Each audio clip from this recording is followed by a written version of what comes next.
ఎట్టెట్టా అనితక్క ఏంది నీ తిక్క అర్థమవట్లేదా? ఓసారి ఈ వీడియో చూడండి. 100, 350, 700 యాలం పాటలు పాడుకుంటున్నారు. అర్థమవుతుందా? ఓసారి వినండి. ఒకేలా కావాలనుకోండి ఎన్ని రోజులు మైక్ పెడతారో చూసుకుని దానికి ఒక 100 రూపీస్. హైట్ ని బట్టి height above 3 feet to 6 feet అనుకోండి, దానికి ఏంటంటే ఈకో ఫ్రెండ్లీ 350 రూపీస్. అలాంటివి మనకి హైట్ అబౌవ్ 6 feet అయితే 700 రూపీస్. ఇప్పుడు నేను మాట్లాడబోయే టాపిక్ అయితే చాలా మందికి కోపం తెప్పిస్తుంది. ఎస్పెషల్లీ ఏంటంటే పొలిటికల్ పార్టీ వాళ్ళకి కోపం తెప్పిస్తుంది అనమాట. అందులోనూ ఆంధ్రప్రదేశ్లో ఉన్నటువంటి పొలిటికల్ పార్టీ ఇప్పుడు మన హోమ్ మినిస్టర్ గారు అనిత గారు మాట్లాడారనమాట. వెరీ అన్ఫార్చునేట్ ఏంటంటే ఈ అలయన్స్ ప్రభుత్వంలో మా పార్టీ కూడా ఉంది, బీజేపీ.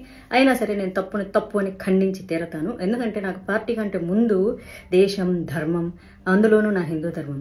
నా తెలియగలుగుతాను, ప్రతి వాళ్ళకి హిందూ పండుగల మీద పడి ఏడవడమే తప్ప ఇంకా వేరే పని లేదా? ఏమ్మా అనిత గారు, ఏంటమ్మా పాటలు గణేష్ మండపాలలో పెడితే 100 రూపాయలా? అడుగుకి 350 రూపాయల ఎకో ఫ్రెండ్లీ గణేషకి? ఓ పని చేయండి. మామూలుగా మనకి చాలా మంది చనిపోతూ ఉంటారు రోజుకి, వాళ్ళ మీద అంతో కొంత చిల్లర చల్లుతూ ఉంటారు. సో మీరు చెప్పండి, ఇది కొంచెం చిల్లర కాదు, ఇట్లా ఇంత 1 కిలోమీటర్కి అయితే 100 రూపాయలు చల్లండి, అట్లా 2-3 కిలోమీటర్లు అయితే 350 రూపాయలు చల్లండి, మేము ఏరుకుంటాం, వచ్చి మా స్టాఫ్ని పంపిస్తామని పెట్టండి. చాలా బాగుంటుంది. మనకి ఏదైనా కష్టం వస్తే భగవంతుడు చూసుకుంటాడంట. ఆ భగవంతుడికే ఈ రోజు కష్టం పెడుతున్నారు మీరు.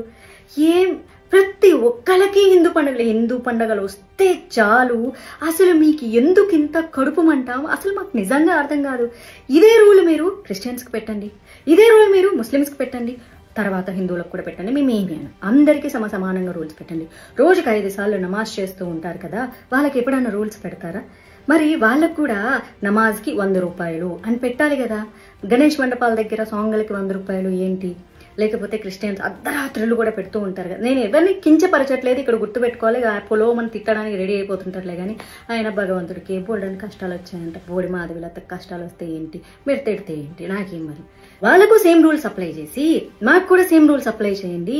మేము వేస్తాం, చిల్లర వేస్తాం, ఏముంది. ఎంతో మందికి అన్నదానాలు చేస్తూ ఉంటారు హిందువులు, ఎంతో మందికి ప్రతిరోజు మండపాల దగ్గర బోల్డ్ అన్ని ప్రసాదాలు, లేకపోతే ఇంకోటి.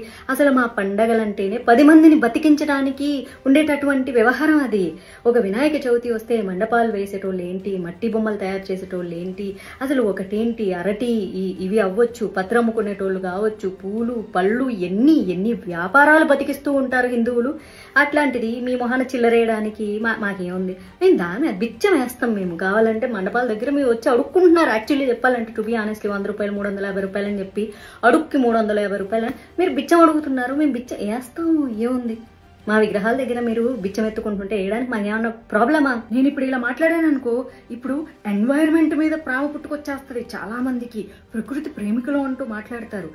మీరు మట్టి బొమ్మలు, ఆకులు అవన్నీ తీసుకెళ్లి వాటర్లో వేస్తారు, మరి వాటన్నింటినీ చెరువుల్లోంచి, కాలువల్లోంచి, వీటిలోంచి బయటకి తీయాలి. వాటికి ఎంత శ్రమ అవుతుందో తెలుసా, ఎంత పాడైపోతుందో తెలుసా, ఎన్వైరన్మెంట్ ఎంత నాశనం అయిపోతుంది. అట్లీస్ట్ ఇలాంటి రూల్స్ అన్న పెడితే సో అప్పుడైనా కేర్ఫుల్గా ఉండేసేసి తక్కువగా వాడతారు, పెద్ద విగ్రహాలు చేయడం మానేస్తారు. అలా అని చెప్పేసి విగ్రహాలు చేసే వాళ్ళ కడుపుల మీద కొట్టడానికి ఎన్వైరన్మెంట్ పేరుతో మేము చాలా సిద్ధంగా ఉంటాము. ఈ సమయంలోనే మట్టి బొమ్మలు అమ్ముకునే వాళ్ళ జీవితాలు సంకనాకిచ్చి సర్వనాశనం చేయడానికి ఎన్వైరన్మెంట్, వాటి సేఫ్టీ, ప్రకృతి ఆరాధకులు, ప్రేమికులు అనే వాళ్ళం మేము అసలు ఎప్పుడు రెడీగా ఉంటాము.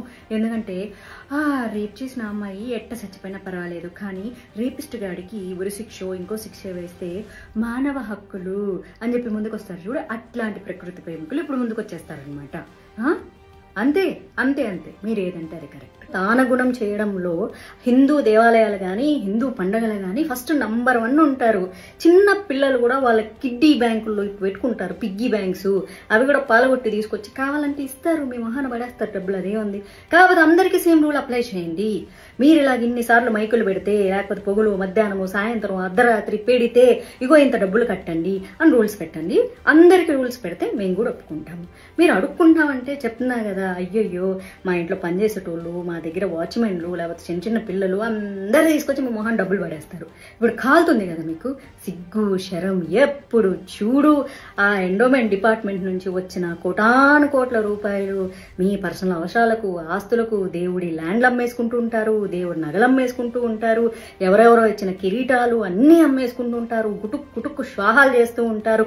అయ్యి సరిపోనట్టు సిగ్గు లేకుండా దుర్గా నవరాత్రులు వస్తే, వినాయక చవితి వస్తే, దీనమ్మ సిగ్గు, శరం, మానం, అభిమానం, రోషం, పౌరుషం లేకుండా ఒక మినిస్టర్, హోమ్ మినిస్టర్ గారు అయ్యుండి కూడా ఏవో మరి మీకు చంద్రబాబు నాయుడు గారు సలహా ఇచ్చారు, మరి దీని మీద పవన్ కళ్యాణ్ గారు పర్వాలేదు మనకు డబ్బులు వస్తున్నాయి మన పోలీస్ డిపార్ట్మెంట్కి ఈ 10 రోజులు ఎక్స్ట్రా డ్యూటీ చేసినందుకు నెక్స్ట్ మంత్ వచ్చేటటువంటి దసరా పండుగకి, దసరా బోనస్లకి శాలరీల కింద పనికొస్తుందేమో, హిందువులొక్కళ్ళే దానం చేస్తారు అని చెప్పి మరి అనుకున్నారో ఏమో మరి నాకు తెలియదు. ఇప్పుడు నన్ను Pavan Kalyan fans, Chandrababu Naidu fans, TDP fans అందరు వేసుకుంటారు. సిగ్గు శరం. మా బీజేపీ కూడా అలయన్స్ ఉంది ఆంధ్రప్రదేశ్లో. అయినా సరే చెప్తున్నా కదా, దేశం ధర్మం తర్వాతే పార్టీ. మా బీజేపీ ఎప్పుడు ఏం చెప్తుందో తెలుసా? Nation first, party next. అందుకే ఐఎమ్ టాకింగ్ అబౌట్ నేషన్. ఈ నేషన్ లో హిందూ ధర్మం నిలబడాలి. మీరు అడుక్కోండి, వినాయక చవితి వస్తుంది మాకు చందాలు ఇవ్వండి, మా పోలీసులను ఎక్స్ట్రా కాపలా పెడుతున్నాము, వచ్చే నెల మళ్ళీ దసరా వస్తుంది, నవరాత్రులు వస్తాయి, దసరాకి బోనస్లు అడుగుతారు, మేము పేదోళ్ళము, మేము పోలీస్ డిపార్ట్మెంట్కి డబ్బులు ఇచ్చుకోలేకపోతున్నాము, దయచేసి చేతులు చాపి అడుక్కుంటున్నాము, మీరు దానం చేయండి అని అడగండి. హిందువులు కోటాను కోట్ల రూపాయలు దానం చేస్తారు తెలుసా? కోటాను కోట్లు, 100, 350 కాదు. ఒక్కొక్కరు కావాలంటే పేదోడు కూడా కూలికి వెళ్ళి ఆ రోజు కూలీ డబ్బులు 500, 600 తీసుకొచ్చి మీ మొహాన్ని వేస్తారు. బతకండి అలాగా, అడుక్కోండి కావాలంటే. మినిస్టర్లు అందరూ వచ్చి ప్రతి పండక్కి వచ్చేసి ఆంధ్రప్రదేశ్ ప్రజలారా, హిందువులారా మాకు ఇట్ట డబ్బులు ఇవ్వండి అని అడుక్కోండి. కోట్ల రూపాయలు ఇట్ట ఇవ్వకపోతే నన్ను అడగండి, ఇస్తారు. మా హిందువులందరూ దానగుణం కలవాళ్ళు. కానీ అఫీషియల్ ప్రెస్ మీట్ పెట్టి దానికి 100, దీనికి 100, దానికి నా 100 అని అడుక్కోవద్దు. Shame on you, shame on you.